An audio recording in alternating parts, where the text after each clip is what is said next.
There are silences too heavy to ignore. This place is full of them. The asylum had been abandoned for nearly 40 years when I was contracted to catalog the remains of its library. The state wanted to repurpose the land, build condos, they said. A few contractors had come and gone, citing everything from mold to spirits. None had stayed more than a day. I chalked it up to superstition and lack of professionalism. I was not afraid of old buildings, of rotting walls and mildewed spines. If anything, they comforted me. Dead places don't lie. It's the living you have to watch. My name is Daniel Ashcroft. I restore books, I rebind, I resue. I breathe life into things people forgot. But this place remembers. The gates groaned as I entered, iron vines curling overhead like skeletal fingers. The air tasted old, dry, and thick with paper dust. The asylum itself loomed gray and crumbling, windows shattered like blind eyes. I carried my satchel, a thermos of black coffee, my tools, and the official documents granting me access to the third-floor library. I never saw the caretaker who unlocked the door. I heard keys jangle, then the sound of boots vanishing down the hall. That suited me fine. I preferred solitude. The elevator was dead. I took the stairs. Each step creaked in protest. The wallpaper peeled in long, curling strips. Patient records lay shredded across the floor like confetti for some forgotten celebration. Faded warning signs were taped over shattered windows. Quiet, please. Therapy in progress. Do not disturb the archives. The door to the library was different. It wasn't broken. It was sealed. Thick bands of wax crossed the oak frame. Words scratched into them in a messy, manic scrawl. They remember. The key worked anyway. Inside, I was met with stale air and silence that felt like a held breath. Rows of towering shelves stretched into darkness. A few lights flickered half-heartedly overhead, powered by some emergency line, maybe. I set up my equipment on a wooden desk warped with time and damp. It bore initials carved deep into the grain. CH 1912. I ran my fingers over them absently. There was work to be done. I began with the outer shelves, water-damaged encyclopedias, crumbling medical tomes. Everything smelled of mold, copper, and something else. Oily, metallic, like rusted scissors. I worked methodically, ignoring the occasional skitter of something in the ceiling. Rats, maybe. Or just the building settling. But the silence had weight. Every now and then, I'd hear something shift behind me. But when I turned, nothing. Just the same books, sagging in their shelves. A week passed like this. I camped on the second floor, brewed coffee in the mornings, documented in the afternoons, restored in the evenings. My routine became a religion. And then I found the door. It was tucked behind a collapsed bookshelf. Metal, windowless, with leather straps bolted across it like a straitjacket. A rusted placard read, "Restricted Archive, Departmental Use Only." It hadn't been listed in the floor plan. I shouldn't have opened it, but I did. Inside there were no shelves, just a single long table, and on it, books. 12 of them. Each was bound in what I thought at first was rawhide. But rawhide doesn't freckle. It doesn't have pores. It doesn't have tattoos. And each book, each monstrous tome of flesh and stitching and bone clasps, had a name etched onto its spine in ornate, faded ink. Mine. Daniel Ashcroft. Not once, 12 times, each with a different subtitle. Volume 1, Ashes, Volume 2, Oathkeeper, Volume 3, Consent, and so on. I touched the first one. The cover felt warm. The kind of warmth you don't want to feel from leather. My fingers trembled. I told myself it was a sick prank, that someone knew I was coming, that it was just an elaborate joke left by some deranged orderly decades ago. But I opened it anyway. The paper inside wasn't paper. It was flesh, thin, stretched parchment with a faint translucency. And the writing? It was mine, my hand, my penmanship. Journals of events I didn't remember writing but knew instinctively to be true, like memory surfacing from a fever dream. Every entry chronicled things I had seen, thoughts I'd buried, the work I had done, under supervision, the patience, the injections, the silence. I dropped the book. My fingers stung. A paper cut, I thought, only deeper. A clean slice across the side of my index finger. Odd, considering I hadn't touched the pages directly, only brushed them with my gloves. I washed it off in the janitor's sink and moved on. The next night, I read more. Volume 2. Oath Keeper. A man restrained in a padded room. A volunteer, the notes claimed, for a controlled isolation study. Pages described sensory deprivation, the insertion of cotton in the ears, gauze over the eyes. He'd begun chewing at his tongue out of sheer desperation. I read late into the night, captivated. When I woke the next morning, there was blood on my pillow. I stood at the mirror and opened my mouth. My tongue was swollen, bitten. Deep crescents pressed into the muscle. The taste of copper lingered, sharp and thick. I told myself it was stress. I had a history of grinding my teeth.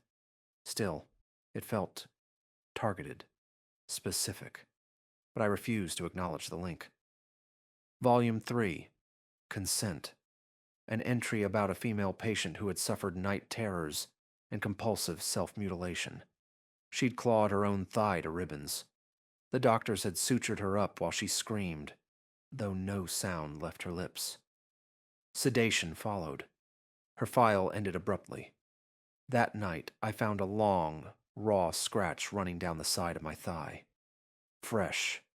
Not bleeding, but red and angry, as if raked by fingernails. My pajama pants were torn where it aligned. I must have done it in my sleep, I told myself. Maybe caught it on a nail sticking from the bed frame. I inspected the mattress corner. Nothing sharp. No protrusions. No nails. Still. I shrugged it off. I didn't want to think about it. But then came Volume 4. Witness. It described a young man who had been placed under observation for paranoia and delusional fixation. The subject believed he was being followed by a librarian of skin, a silent watcher who would record his sins across his flesh. On the final page, a note scrawled in a more frantic hand.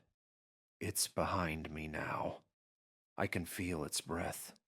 My eyes won't close anymore. It took my lids."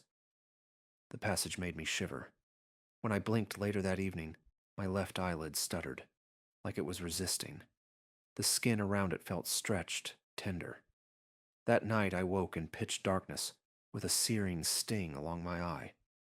I looked in the mirror. A welt. Thin. A horizontal line across the lid like the beginning of a surgical cut.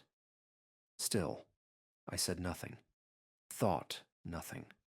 Convinced myself of fatigue, dry skin, dust allergies. Anything but the truth. The changes weren't constant. They came only after I read.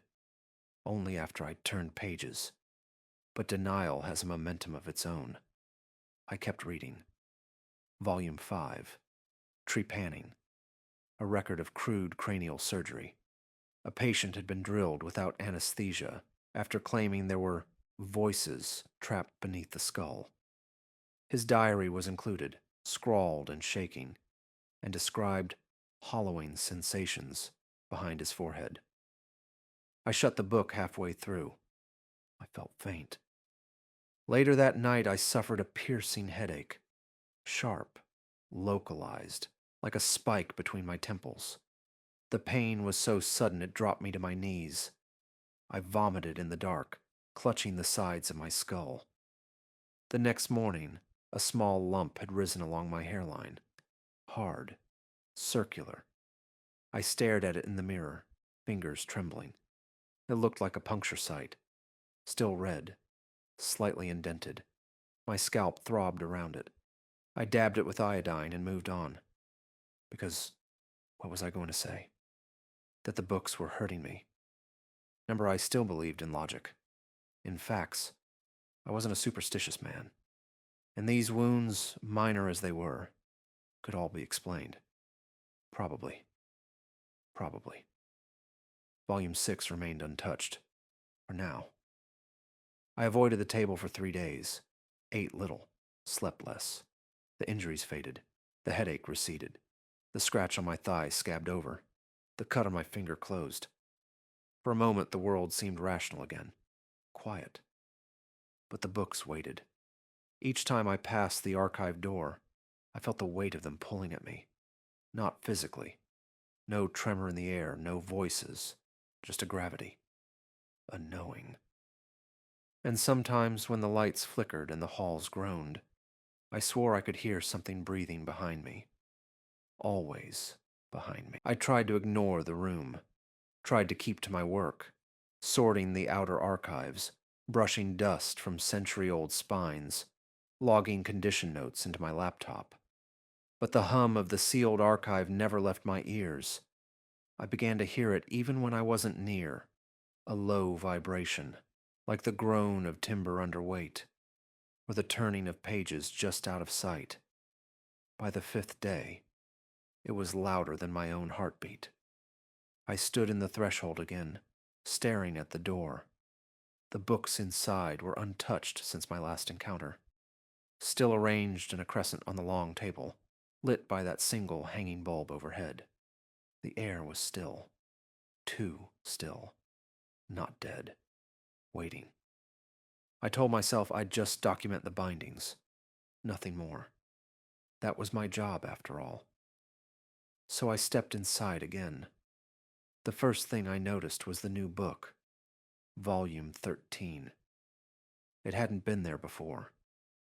My name was freshly written across the spine in ink that hadn't dried, still glistening like sweat on skin.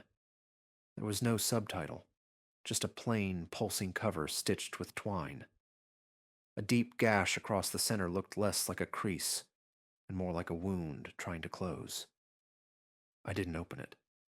Instead, I went back to Volume 6, the one I'd avoided. Initiation. I hadn't touched it yet.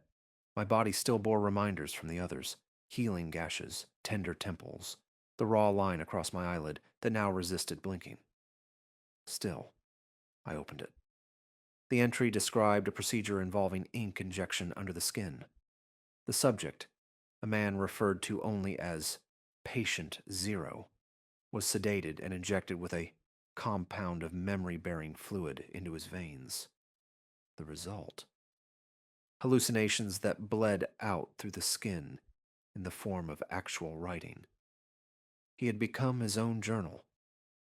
I closed the book quickly. My stomach churned. Later that night, as I was washing my hands in the upstairs sink, I noticed a patch of skin just beneath my wrist had darkened. Grayish, almost like bruising. I rubbed at it, thinking it dirt. It didn't come off.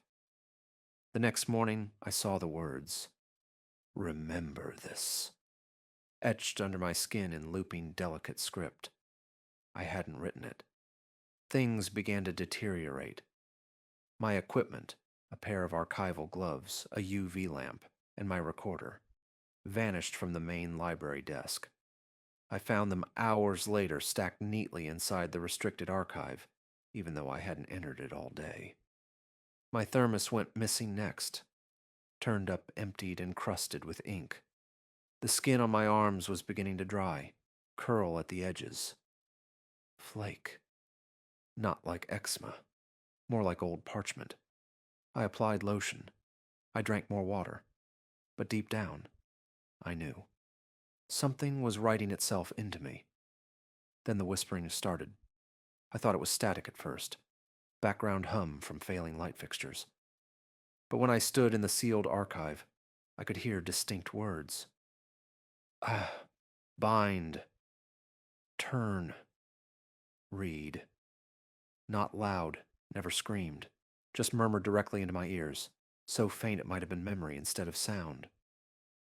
They stopped the moment I looked up, but I knew they were real because they left echoes in my mind. Words I didn't recognize. Script I'd never learned. One night, I woke to find I had written in my sleep. Pages of notes, all in my handwriting, describing events I hadn't lived through. At least, I didn't think I had. One read, "She died when the anesthesia failed." He kept going. Her eyes burst first, her teeth next.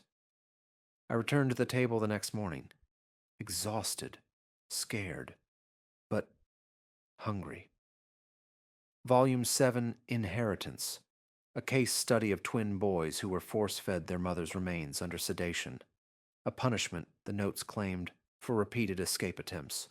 One of them vomited blood and bone for 3 days straight. As I turned the last page, I felt a stabbing in my gut. I ran to the sink and heaved. First, bile, then slivers, hard, sharp. The taste of calcium and iron flooded my tongue. I pulled a jagged bit of white from between my lips. It was a tooth. Not mine. Too small, too rotted. It didn't belong to me, but it had come from inside me. I tried to call for help. No signal. The phone line was dead. My laptop had begun to type on its own in the night. I shut it, unplugged it. The screen still glowed. It only displayed one sentence now. Your story isn't finished. I found a mirror in the corridor outside the archive. A cracked, black-stained thing. I stared into it and saw myself, but not entirely. The lines in my face were deeper. Letters moved beneath my skin like insects under parchment. My pupils were beginning to cloud. Not blind, but unfocused, like they were looking inward. I hadn't slept in days, but I couldn't stop reading. I had to finish, not out of obsession, but because something was waiting at the end. Not a whisper this time, not a voice, a scraping, like a quill across skin. It came from my own hand. I watched in horror as the skin on my forearm split, slowly, surgically, without pain. The edges curled back, dry and clean. No blood, just ink, thick and slow as molasses, bubbling to the surface and forming letters. I am the author. I screamed and slapped my arm, but the words didn't smear. They had risen, raised like scar tissue, carved from within. I bandaged the wound and sat in silence for hours. The room spun. The books waited on the table like patient surgeons. The mirror in the hallway now showed things behind me that weren't in the room when I turned. I knew what was happening. I just refused to believe it. But the body is harder to deceive than the mind. I returned to the table, because what else was left? Volume 8. Suture. The book was different now. It pulsed faintly beneath the dim bulb, a rhythmic twitch in the stitching down its spine. The entry inside described a containment technique, sewing words into the flesh of the violent. A former nurse had used this method to subdue patients she called text vessels. She stitched commands directly into their bodies. One patient had the phrase, "Be still," sewn across his abdomen. It worked. He never moved again. As I read those words, I felt a tug at my stomach. I ran to the mirror, lifted my shirt.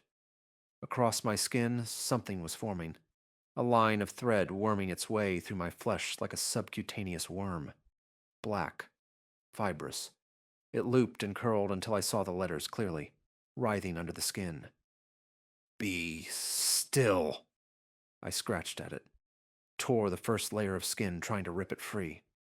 I bled for the first time in days. The thread sank deeper. I tried not to read again. I truly did. I locked the room. I barricaded the door. I burned the gloves I used to turn the pages. I smashed my lamp. Ate only dry crackers and drank nothing but the bottled water I brought in my first week. But when I woke up the next morning, the archive door was open, and I was inside. One of the books was resting on my chest. Volume 9. Relapse. Open. Read. Absorbed. I didn't remember reading it, but the changes proved otherwise. My fingernails were gone, cleanly lifted from the beds, replaced by soft parchment flaps, curling at the tips, yellowing and dry.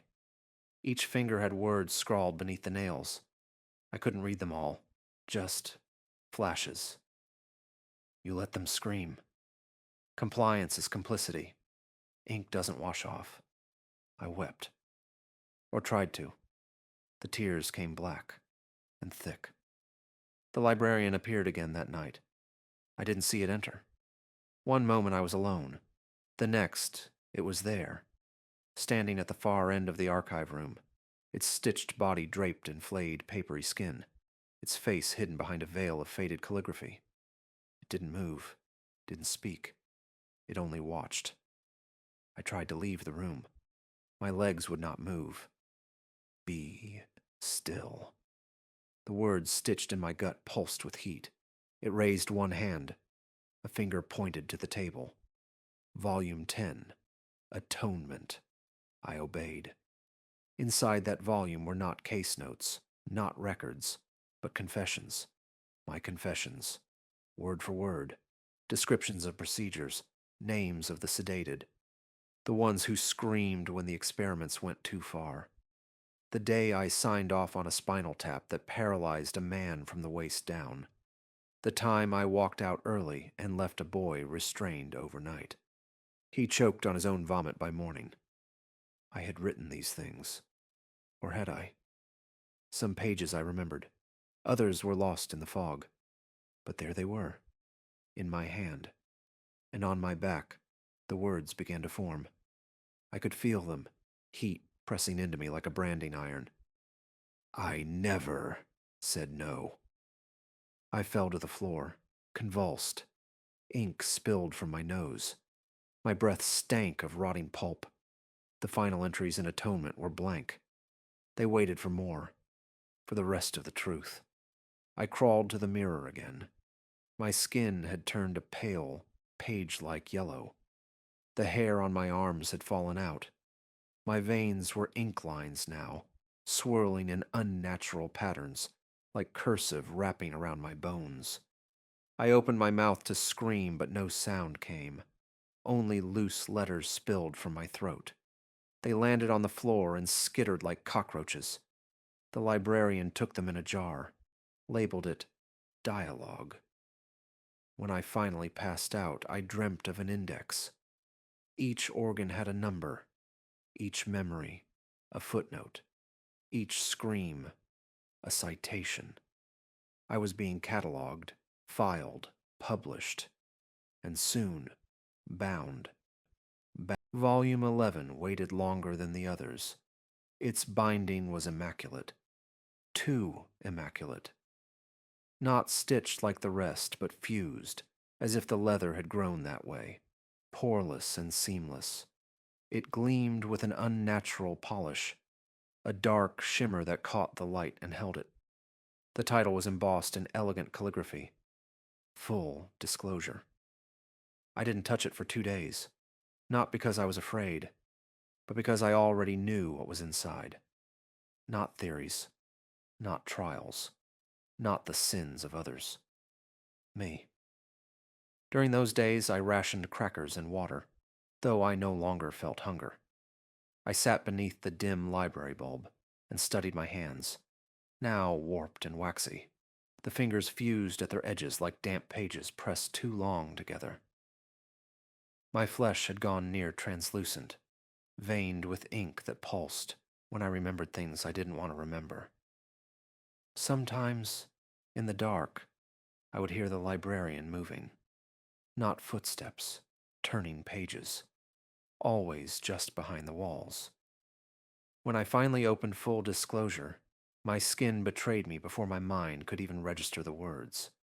Pain lanced across my ribcage in curling loops, hot and searing like molten copper. I clawed at my shirt as the skin rippled, stretched, split, not from the outside, but from within. Letters erupted along my flanks, sentences burned into being by some invisible pen. It hurt like memory. The pages turned themselves now. March 3rd, 2007. Patient number 046. PTSD diagnosis. He screamed through sedation during trial number 9. I held the clipboard, took notes, never intervened. The skin of my wrist peeled back in tight, controlled strips, mocking the restraints that had held him. Beneath, my veins swirled into ink. I remembered the sound he made when the sedative failed. A choked animal sound. I hadn't written it down. June 21st, 2008. Patient number 118. Schizophrenia. 9 days in isolation for persistent auditory episodes. He spoke to walls, believed doors could melt. We left him there, unlit, unfed. When I blinked, my vision dimmed. Not darkness, but blindness, born of guilt. My eyelids sealed themselves like covers snapped shut. Panic surged. I dug into my own face, tearing the dried seal open with stubs where nails used to be. My fingers came away bloody. Behind the lids, more words awaited me. Her name was Eleanor. I didn't need the book to tell me that. She had come in smiling. 20 years old. Clinical evaluation. No history of trauma. No diagnosis. She had asked if I would be the one monitoring her. I said yes. And then we overdosed her. By accident, the report said. She convulsed for 8 minutes before her spine went still. Her last words were, "I feel like I'm unraveling." Now I understood. My chest split, not in halves but in threads. My sternum unzipped, exposing muscle-stained black. Tendons shimmered with tiny, delicate calligraphy. I felt the words rearranging my body, reformatting memory into anatomy. From my mouth came no scream, only the dry flutter of loose, burning vowels. The librarian was there, close now, always silent. Its face, a veil of parchment stitched with forgotten names. Its hands, a bouquet of sharpened quills, still wet with ink. It approached me not as a tormentor, but as an archivist. I could not resist. It wrote upon me, not quickly, slowly, lovingly. Each stroke deliberate, sinking into flesh, curving across nerves. My body twitched with every punctuation mark. No anesthesia. No mercy. Chapter 1. The denial etched across my collarbones. Chapter 2. The silence stitched along my hips. Chapter 3. The compliance spiraling down my spine in a sentence that never ended. I no longer had breath, but I felt the words. Each was an indictment. Each. A scar I had never earned with a blade, but with a pen. A nod. A silence. I was not dying. I was being typeset. Bound into place by the things I refused to see, speak, or stop. When the librarian finished, it stepped back. Not in triumph, but in conclusion. I was no longer a man. I was a manuscript. The final book remained. Volume 12. Its cover matched my own skin. Every freckle, every scar, every blemish lovingly copied. It was me, a mirror, a map. I reached for it with what remained of my hands. Pages now curled and crisp. Inside, there were no words. Only empty parchment. Waiting. The librarian approached once more, needle poised. I bowed my head, not in submission, but in understanding. This wasn't punishment. It was curation, and I was ready. The first stitch pierced my chest with a sound. Not pain, not pressure. A punctuation. As though a sentence, long, meandering, guilt-racked, had finally found its period. The thread slid beneath my flesh with a grace that didn't belong to this world. It tightened, not around me, but through me, pulling me inward, aligning my pieces, straightening the bent paragraphs of my life. The librarian worked in silence. Its hands moved with methodical reverence, like a calligrapher writing sacred text. The quills of its fingers dipped into me again and again, drawing meaning from meat, stitching sentence from sinew. Every loop of thread was a confession sealed. Every pull was a memory pressed between pages. I couldn't move. Not because I was restrained. Those days had passed. I couldn't move because I understood. This wasn't punishment. This wasn't vengeance. This was publication. I had lived unwritten, evading my story. Now, at last, I would never be forgotten. The threads looped under my arms around my ribcage, spiraling like typesetting ink, turning my anatomy into structure. My bones adjusted themselves, spine straightening into a binding. My joints cracked softly, settling into format. Each organ whispered. Each nerve wept letters. My blood thickened into ink. I felt myself flatten. Not figuratively, but literally. Skin smoothing, voice folding, consciousness stretching into silence. My body adjusted to the page like it had been waiting its whole life to lie flat. But there was no peace, only clarity. Each moment of hesitation, each time I said nothing, each time I signed. Each became a footnote burned into muscle. The librarian stepped back for only a moment, inspecting its work. My skin had paled to parchment, uniform and clean. The veins were gone. The breath was gone. My eyes wide and unreadable, glass marbles pressed between quotation marks. It leaned in, etched the final word across my chest. Complete. The word glowed, then faded into the skin like heat leaving paper. The room fell silent, utterly still, the kind of silence libraries pray for. Then, footsteps, not mine. The door opened with a groan like a sigh held too long. The air shifted, stale dust swirling. A woman entered the archive. Business suit, clipboard, short gray hair pulled tight. Her name tag read, Dr. Karen Wilholt, Department of Ethics Compliance. My memory flinched. She had been there, back then. She signed the forms I didn't read, gave the orders I didn't question. Her initials lived beside mine on the sedation trials. She stood beneath the bulb now, blinking at the scene. Her face didn't betray fear, just hesitation, recognition. The librarian stepped aside, not as a threat, but an usher, an invitation. Wilholt moved toward the table. She looked down at me, her brows knitting. I wanted to scream, to warn her, but I had no voice, only pressed pages, preserved silence. Her fingers trembled as she reached out. She opened me. My spine cracked, not broken but willing. Pages unfurled like petals. The air thickened with the smell of old ink and antiseptic. She read in silence. One page, then another. Her hand gripped the side of the table as her eyes moved faster, jaw tightening, pupils narrowing, guilt blooming visibly across her face like bruises. And then, a shudder. She dropped the clipboard. It clattered to the floor, scattering yellowing pages marked confidential. Medical notes, charts, signatures, names that hadn't been spoken in decades. Behind her, the table groaned. A new volume had appeared, thick, blank, waiting.